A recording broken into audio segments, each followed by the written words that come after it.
자, 그래서 지난 시간에는 우리가 이제 무역 실무에서 이제 무역이라고 하는 기본적인 본질을 이제 공부를 해야 된다라고 해서 무역이 도대체 무엇인지 개념을 잡았고, 물품 등이라고 하는 물품 기술 자본 서비스 용역이라고 하는 무역의 대상에 대해서 공부를 하셨고요. 그 다음에 무역의 특징, 특성, 요걸 가지고 국제 물품 매매 계약과도 이제 조금 연관을 시켜가지고 설명을 해봤고, 가장 이제 중요하다라고 얘기했던 게 종류 또는 이제 유형 이렇게 얘기를 하였고, 종류와 유형을 공부를 할 때는 반드시 그것을 구분하는 기준을 명확하게 세워놓고 그 기준에 따라서 어떤 종류 유형이 있다라고 하는 것들을 정리를 하셔야 된다. 그래서 이 기준부터 잡아가시는 게 매우 중요하다라고 얘기를 하였고, 또 시험에 나왔던 부분들은 종류 여기에서 이제 시험에 나왔고, 특히 이 부분들 단독적으로 나온 게 아니라 거의 대부분이 이제 이행단과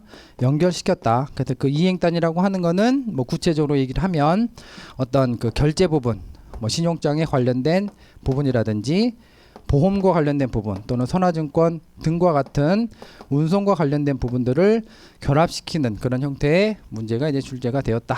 여기까지 살펴보셨고요.